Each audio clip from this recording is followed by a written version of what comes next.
Well, a few people requested it, and well, I delivered.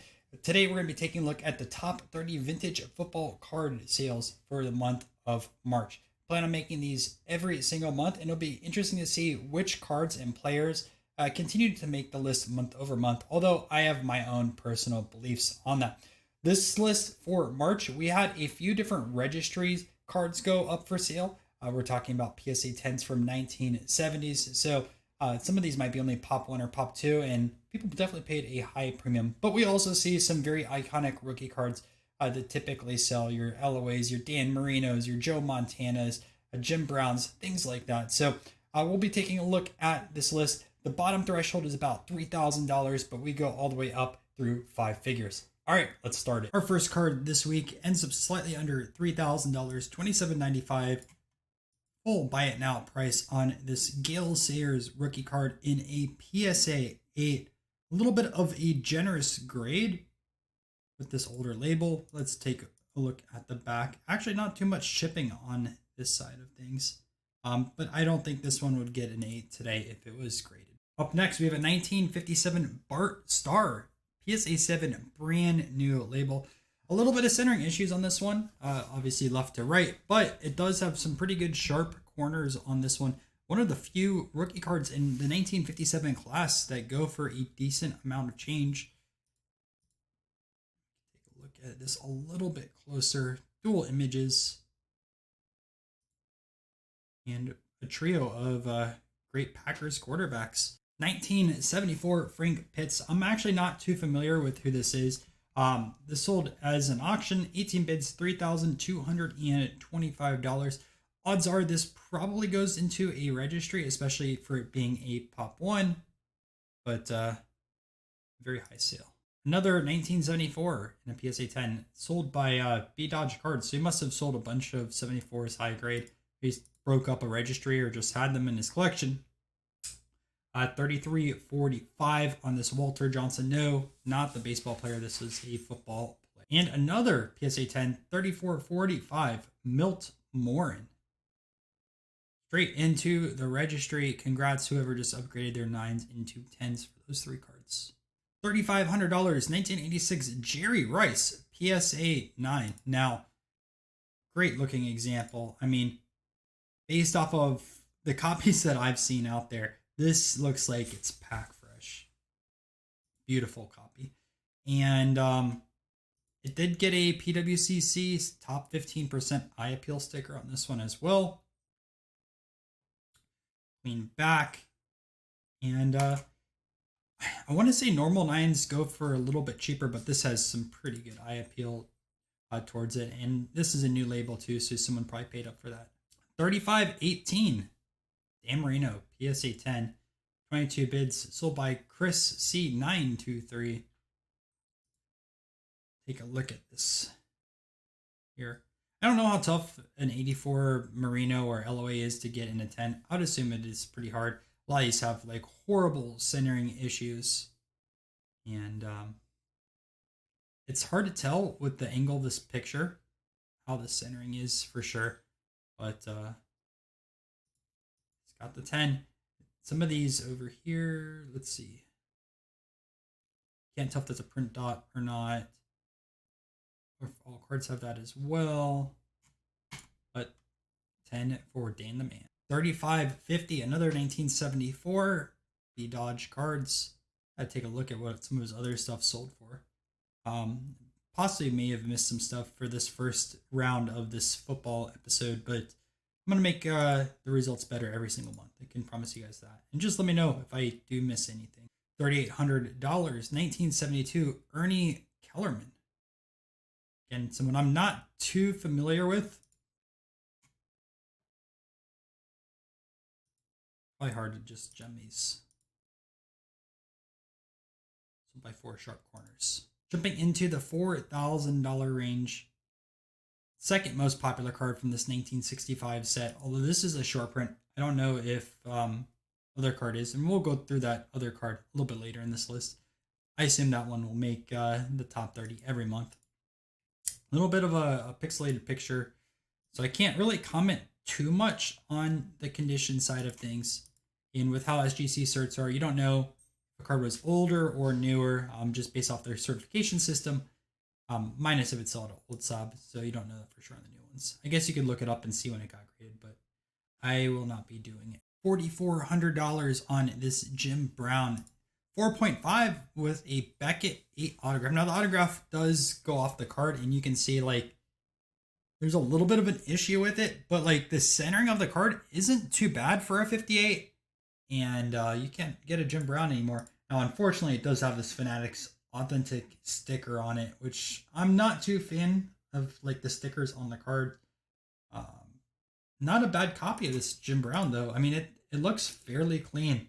A lot of these also you kind of see like print defects all around this black.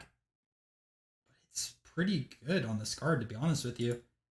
It's a shame about the autograph. If it was like just shifted a little bit more. $4,500 also by Comsi, 1958 Jim Brown in A7. Now this one is shifted a lot, but you can tell again full color over here, which is something you want to look for on these. The full color and the centering are probably 1 and 2 on this card, even before you take a look at corners and things like that. With today's centering standards, I don't know if this gets a 7, but like this is a good copy, 100%. Especially with like how solid these colors are, sharp corners. I don't mind this at all. $4,500, Todd Hendricks. Again, I assume another registry. Not too familiar with who this is. Linebacker on the Colts. Sold by 4 sharp corners. 48.27, Legendary Airness sold this Lawrence Taylor in a 10. One of the most popular football cards. Anytime I've had these in lower grade, like they've sold pretty fast, even in like 7s, 8s. I mean, I've owned a lot of these cards. Not a 10. I don't think I've owned a 9. But the 10 sells for 48.27. I can't tell the condition on the back that well off of this image. The exposure is a little bit too high on here to tell all the conditional side of things, but it is a new cert, so I assume it's a little bit more stricter. Again, a very popular football card, 1976 Walter Payton in a 9, 4,900. Sold by Greg Morse, slightly under that $5,000 range. Looks fairly clean, a brand new cert with that 8, and back looks clean as well. $49.95 San Diego Collectibles, 1955 Kenny Cons. I think that's how you pronounce it. If not, I apologize. High grade from an early Bowman set. High grade from a late Bowman set, 1955 being the last year before Topps brought it back. Topps bought the Bowman brand. And just a very clean copy. A few more sales under $5,000. Bob Grease. Pretty popular quarterback, Miami Dolphins. I think I've owned a few of these cards as well. Can't remember off the top of my head if this is a rookie card. I think it is. Correct me though if I am wrong. Again, another card slightly under $5,000. Ernie Davis, 1962 in an 8. These are the equivalent of like 1971 Topps cards. Black bordered, very tough to find, condition sensitive. Also, a lot of the 62s, there's like short prints in this set. I don't know if this card is a short print or not. The front looks fantastic on this. I barely see any condition issues. I mean, obviously there's a little bit here on that corner. And you can look at the back too. I mean, it's just a very clean copy. New cert, $5,000. $5,100 vintage rookies, O.J. Simpson. Wonder if this person regrets selling this one because this card probably doubled last week. O.J. just passed away yesterday. And a lot of his cards have been selling nonstop.